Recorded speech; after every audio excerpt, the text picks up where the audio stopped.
जी जनाब, बातों बातों में आज बीजेपी के 9 रत्न और कुछ नौ नए तो नए केवल बने एक, ये तो एक मुख्यमंत्री। अनुमानतः बताया है। अनुमान है कि 9 होंगे, लेकिन होंगे बहुत ज्यादा। ये सिर्फ जी न, आसमान पे एक चमकने वाले लोग हैं ये। वो तो एक कहावत है ना, 9 रत्न। जी हाँ, अब वो 9 9 रत्न तो रत्न एक एक कहावत के रूप मुहावरा में। है। वो जी 9 जी रत्न एक मुहावरा है, और जितने भी उसमें होते हैं सब रत्न होते हैं। जी जी। 5 मुख्यमंत्री ऐसे हैं जो दूसरी पार्टियों के हैं।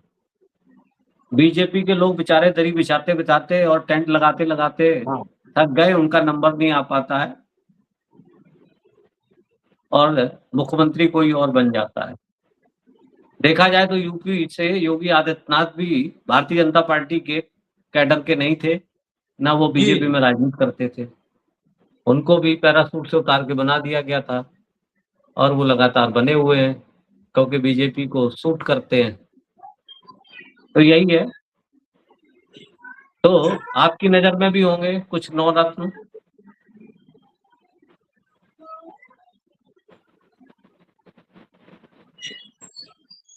कुछ 9 रत्न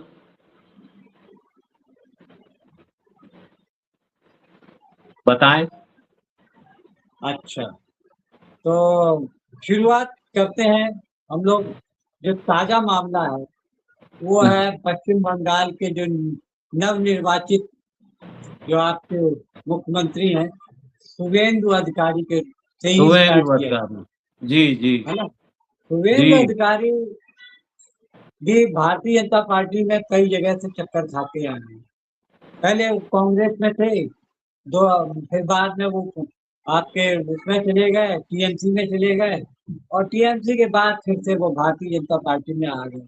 आपको 2016 का चुनाव याद होगा, तो उसमें प्रधानमंत्री मोदी खुद अपने मुंह से शुभेंदु अधिकारी के बारे में किस तरीके से बात करते थे। आजकल वो वीडियो वायरल हो रहा है। वो बता रहे हैं जी कि शुभेंदु अधिकारी, आपने शायद वो वीडियो देखा होगा जिसमें जी जी प्रधानमंत्री एक जी जनसभा में शुभेंदु अधिकारी के घूस लेने का एक वीडियो जारी कर जी रहे थे।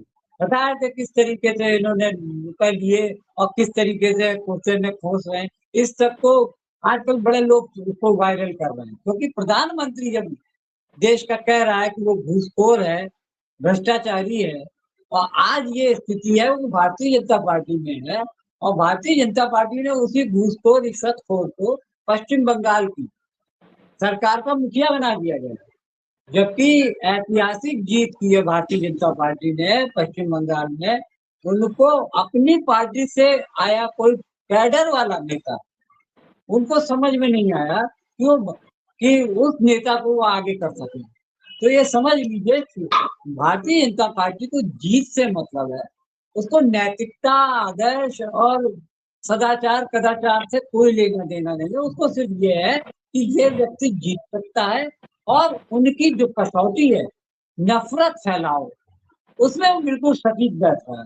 तो शुभेंदु अधिकारी पहले मुख्यमंत्री के रूप में हम आपको बता रहे हैं, जो कि बाहर से आए, और उनको 5 साल के अंदर उनको भारतीय जनता पार्टी में खास तौर से प्रधानमंत्री मोदी और शाह ने उनको मुखिया बना दिया, पश्चिम बंगाल का मुख्यमंत्री बन गए। तो अब पहले गाली देते थे मंच से, आज उसको सीने से लगाकर उसको आशीर्वाद दे रहे हैं। तो आप भारतीय जनता पार्टी के जो आप चाल चरित्र और चेहरा है, वो सामने से समझ सकते हैं। जी। अब तो कहावत है ना कि वो एक कमल छाप साबुन और वो डिटर्जेंट है जिसके वॉशिंग मशीन में डाला जाता है और वो धुल के साफ होके निकलते हैं। उस पे बहुत सारे मीम्स भी बन रहे हैं। और हम्म। कांग्रेस मुक्त भारत की बात करते थे हमारे प्रधानमंत्री, बीजेपी पार्टी के लोग। और कांग्रेस मुक्त तो हो रहा है भारत, लेकिन वो कांग्रेस वाले सब आ जा रहे हैं बीजेपी में। जी तो कांग्रेस युक्त बीजेपी हो जाए, और बीजेपी कांग्रेस मुक्त भारत हो रहा है लेकिन विपक्ष हो रहा है, लेकिन बीजेपी कांग्रेस युक्त हो रही है। एक नाम जी आपने जी बताया, शुभेंदु अधिकारी। ये टीएमसी से पहले कांग्रेस में ही थे, बाद में ममता बनर्जी के साथ ये टीएमसी में आ गए थे और उनके सिपह सालार थे, नंबर 2 की हैसियत पे थे। फिर इनके ऊपर आरोप भी लगे और उन्हीं आरोपों में फिर इनकी जांचें रहीं और फिर ये उन्होंने बीजेपी की वॉशिंग मशीन में धुलने के लिए आ गए और उसके बाद फिर जो है 21 में और अब 26 में वो मुख्यमंत्री बन गए। ये तो इनकी बात। अब दूसरे देखा जाए हेमंत बिश्व शर्मा, ये भी उसी हाँ, अभियान हेमंत से शर्मा का भी कांग्रेस मुक्त जी, विपक्ष मुक्त भारत के अभियान से ये भी कांग्रेस से आए जी। और सीधे चीफ मिनिस्टर बन गए और इस बार फिर जीत गए वो और फिर मुख्यमंत्री पद की शपथ शायद आज आज या कल में वो लेने वाले हैं। उनके बारे में क्या कहना आपका? देखिए जो असम में भारतीय जनता पार्टी की सरकार तीसरी बार बनी है, उसमें मैं भारतीय जनता पार्टी को कम दोष देता हूँ, बल्कि वहाँ के जो रहने वाले लोग हैं, उनका उनका मैं कसूर सबसे ज़्यादा मानता हूँ। और दूसरी चीज़ है कि जो राजनीतिक प्रतिद्वंदी हैं उनके, कांग्रेस, वो पूरी तरीके से अपने वोटर्स को कन्विंस नहीं कर पा रहे। वो वहाँ के जो लोकल लीडरशिप है, वो भारतीय जनता पार्टी की कमियों को उजागर करने में असफल रहे। जिस तरीके से भारतीय जनता पार्टी का जो तौर तरीका है, नफरत बांटो, जिस तरीके से नफरत को बांटते हैं और आपस में लड़ाने, धर्म के नाम पर लड़ाते हैं, इस चीज को कांग्रेस कैश नहीं कर पा रही है। दूसरी चीज ये है कि भारतीय जनता पार्टी का मूल सिद्धांत है, क्योंकि उससे डेवलपमेंट, एजुकेशन या स्वास्थ्य, इन सब मुद्दों से कोई लेना देना नहीं है। वो सिर्फ उनका मूल मुद्दा है हिंदूवादी ताकतों को एक साथ बरगलाकर, बहलाकर उनको अपने माया जाल में फंसाए रखो और दूसरी तरफ हिंदू मुस्लिम करते हुए, ताकि हिंदू कम्युनिटी में ये संदेश जाए कि भारतीय जनता पार्टी से मजबूत और उनके कल्याण के लिए सोचने वाला कोई और नहीं है। ये धर्म में उनके साथ में गोदी मीडिया, जिसको गोदी मीडिया हम लोग कहते हैं, जिसको बड़ा समूह बोलते हैं, वो सरकार की कागेदारी में लगी रहती है। उनकी नीतियां तो कुछ है नहीं, उनकी जो नीतियां हैं वो दिन भर प्रोपोगेंडा के रूप में चलाते हैं। और आम जनता आज भी ये समझती है कि टीवी समाचारों और न्यूज़पेपर्स में जो छप रहा है वही असलियत है, जबकि हम जैसे लोग जो कि इस प्रोफेशन में हैं और देखते हैं किस तरीके से रिलीज एडवर्टीजमेंट को समाचार के रूप में छापने हैं, उसको जी, जी। दिखाते हैं, जनता को इस अंतर करने में अभी उसको बहुत समय लगेगा। तो तो हेमंत जो बिस्व शर्मा सूट करते हैं बीजेपी की जो हिंदू मुस्लिम की राजनीति है, वो फायर ब्रांड है और जी, एकदम से सीधा अटैक करते हैं, हिंदू हित की बात करते हैं, एक कम्युनिटी को सीधा टारगेट करते हैं, तो वो बीजेपी को सूट करते हैं और वो बीजेपी ने उन्हें अपना बना लिया, वॉशिंग मशीन में धुल दिया। उनके सारे आरोप, उनकी जांचें थी, वो आज कहाँ हैं किसी को नहीं पता है। जी, और वो आज अब सीएम शपथ दोबारा वो शपथ लेंगे, जो कि कांग्रेस से आए हुए और अब बीजेपी के मुख्यमंत्री बनेंगे। अब आ जाते हैं सम्राट चौधरी। हाँ जी। सम्राट चौधरी भी बीजेपी के अटक के नहीं है। इनका क्या मसला है? ये देखिए तो सम्राट चौधरी कई पार्टियों में आरजेडी क्या बल्कि है? जी। सम्राट चौधरी सबसे पहले वो कांग्रेस में थे। कांग्रेस के अच्छा, जाने अच्छा, कांग्रेस के कांग्रेस के बाद आने के आरजेडी में, बाद फिर आरजेडी में आए। आरजेडी में चले गए। उनके हम्म। पिता शकुन चौधरी आरजेडी की सरकार में, लालू प्रसाद यादव की सरकार में मंत्री भी रहे। बाद में ये भारतीय जनता पार्टी में सम्राट चौधरी आ गए। सबसे बड़ी बात यह है कि सम्राट चौधरी का मुख्यमंत्री बनना भारतीय जनता पार्टी के कई नेताओं को पता भी नहीं। आपको याद होगा कि पूर्व केंद्रीय मंत्री आर.के. सिंह, जो कि सीनियर आईएएस थे और गृह सचिव भी रहे और केंद्र में ऊर्जा मंत्री भी रहे, उन्होंने इस बात का विरोध किया। चुनाव के प्रचार के दौरान ही उन्होंने विरोध किया कि जब सरकार के मंत्रियों पे गंभीर आरोप लगा रही है एक पार्टी, तो ऐसे लोगों को खुलकर सामने आकर अपना पक्ष रखना चाहिए या पार्टी उनसे कहे कि अपना पक्ष रखिए। लेकिन भारतीय जनता पार्टी ने उन सभी दागियों का पक्ष लेते हुए आर.के. सिंह को ही सस्पेंड कर दिया।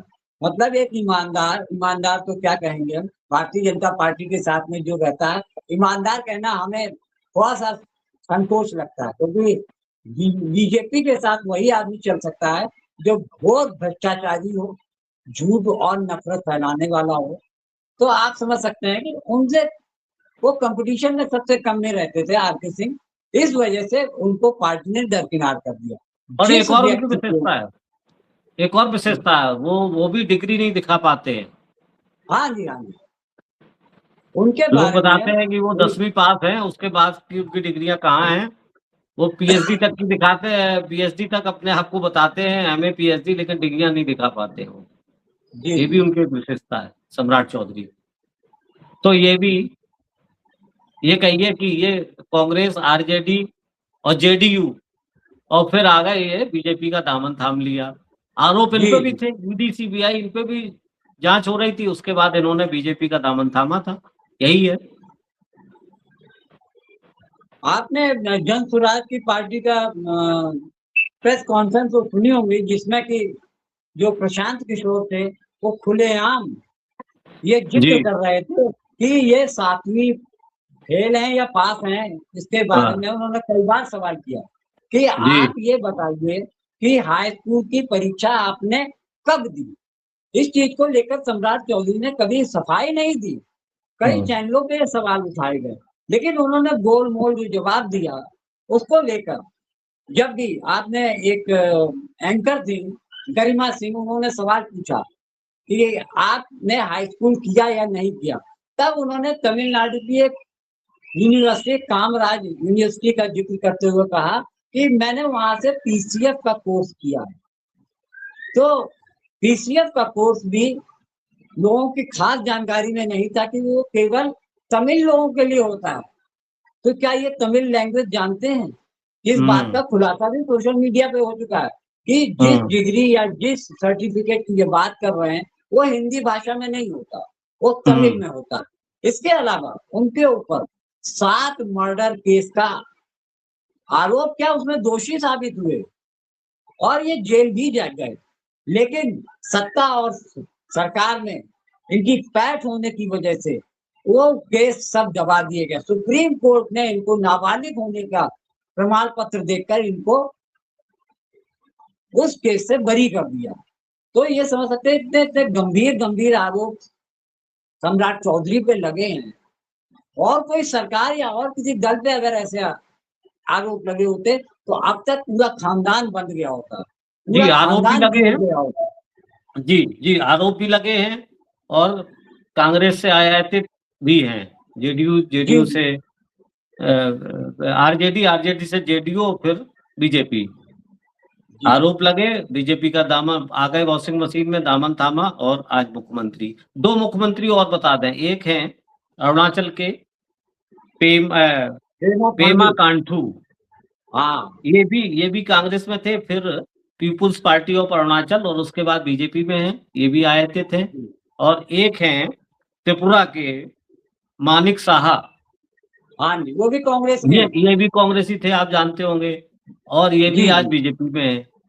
हाँ तो जी, ये सब आयातित हैं, मुख्यमंत्री इनको मिलते नहीं है, दूसरी पार्टियों से ही आके इनको मिलते हैं, जहाँ पे ये अपना पैर दूसरे पार्टियों के कंधे पे जाके ही ये पैर जमाते हैं, फिर उन्हीं का मुख्यमंत्री लेके और अपना बीजेपी की सरकार बनाते हैं। ये इनका वो है। महाराष्ट्र में भी यही हुआ था, आज इनका सीएम है, पहले तो जी। दूसरी पार्टी का ही सीएम था और फिर वो इलेक्शन पलट गया, अब इनका सीएम है। तो अच्छा, ये है 5।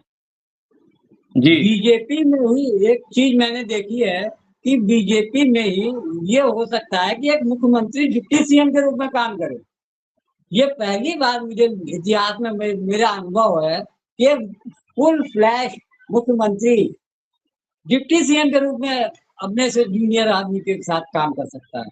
तो और दूसरी चीज़ ये मेरे को समझ में आती है, भारतीय जनता पार्टी को किसी भी अपराधी, भ्रष्टाचारी या कैसा भी व्यक्ति हो, उनसे सिर्फ जीत की उम्मीद रखते हैं। ऐसे लोगों से परहेज नहीं करते। ये अक्सर ये कहा जाता है कि हमारी नैतिक पार्टी है, हमारी सद्भाव वाली पार्टी है, आदर्शवादी पार्टी है, लेकिन वो सब आदर्श जाने कहाँ चले जाते हैं जब वो अजीत पवार जैसे लोगों के खिलाफ में देवेंद्र फडणवीस मोर्चा निकालते हैं और किताब छापते हैं और कहते हैं जो हमारी सरकार आएगी तो हम इनको जेल भेजेंगे। आज वो स्थिति, ये बात तो सत्य है कि अजीत पवार नहीं रहे, लेकिन जब तक रहे देवेंद्र फडणवीस के साथ डिप्टी सीएम के रूप में काम किया। देवेंद्र फडणवीस के साथ वो 2 बार गए। जब पहली बार जब चुनाव हुआ उसमें जब भारतीय जनता पार्टी और शिवसेना के बीच में आपस में टकराव हुआ, उसके कुछ दिनों बाद अजीत पवार और देवेंद्र फडणवीस ने मिलकर महाराष्ट्र में सरकार बनाई। ये तो सुप्रीम कोर्ट का मामला था, तो इस वजह से सरकार गिर गई 3 दिन के अंदर। नहीं तो वैसे भ्रष्टाचारियों अपराधियों से भारतीय जनता पार्टी का कोई भी परहेज नहीं है, बस जिताऊ होना चाहिए। जी, बहुत नवरत्न है, बहुत नवरत्न है। ब्रजभूषण सिंह, चिन्मयानंद, कपिल मिश्रा, एक से एक नवरत्न है जो बीजेपी के गुलदस्ते को शोभायमान करते हैं। सबकी अपनी विशेषताएं हैं। जी जी। ब्रजभूषण सिंह पे कितने आरोप लगे, देखिए, कहीं की पार्टी ने उसको नोटिस तक नहीं लिया, चुप रहे। कपिल मिश्रा कुछ भी बोलते हैं जी। और चिन्मयानंद तो वीडियो वायरल ही था, सामने ही है, केस भी था, उसमें दोषी भी हुए।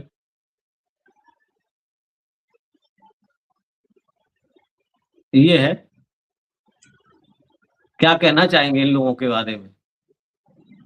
देखिए, जितने भी नाम आपने अपने उसमें कोट किए हैं, वो दूसरी पार्टी में जब तक रहते हैं तब तक वो अपराधी हैं, उनके खिलाफ में सारी जांच एजेंसी एक्टिव रहती हैं।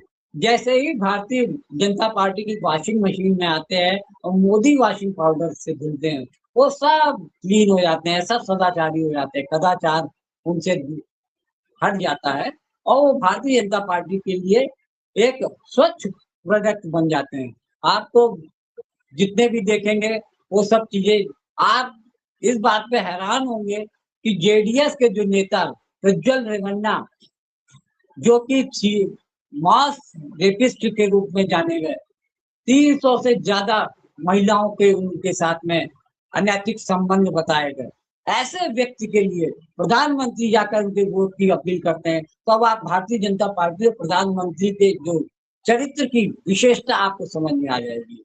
बीजेपी के सांसद, पूर्व सांसद ब्रजभूषण शरण सिंह, दिल्ली में रहकर एथलीट खिलाड़ियों ने कितना प्रदर्शन किया, इस व्यक्ति ने उनकी दर्द को समझने की कोशिश नहीं की। वैसे बहुत नीचे नीचे बोल, जी बेटी जी, है उनको, हमारी, महिला के जी, उन सम्मान महिलाओं को, में, उन खिलाड़ियों को वहां से ट्रक में भर के रात के रात वहां से खिंचवा दिया, हटवा दिया। वो तो प्रदर्शन अपनी बात को रखने के लिए उनका प्रदर्शन था या धरना था, उसको भी नहीं चलने दिया। जी। पानी फैलवा दिया, बारिश करवा दी, लाइट कटवा दी। ये भी सब जुल्म है। चरित्र है भाजपा का। कहते नहीं, हाथी के दांत दिखाने के और खाने के कुछ और होते हैं। सारे पापी भ्रष्टाचारी इसमें समा जाते हैं और ऊपर से तुर्रा ये कि हम आदर्शवादी, नैतिकवादी, महिलाओं का सम्मान करने वाली पार्टी है। जी, आजकल कार्यक्रम हो रहे हैं, आजकल जी। कार्यक्रम हो रहे हैं। अभी फिर निर्देश हाँ। आ गया है यूपी में, अब यूपी फोकस है, सारे जिलों में ये निर्देश पहुंच गए हैं कि जो सांसद खिलाफ पार्टी का है, कांग्रेस का है, समाजवादी पार्टी का है या अन्य किसी का है, उसके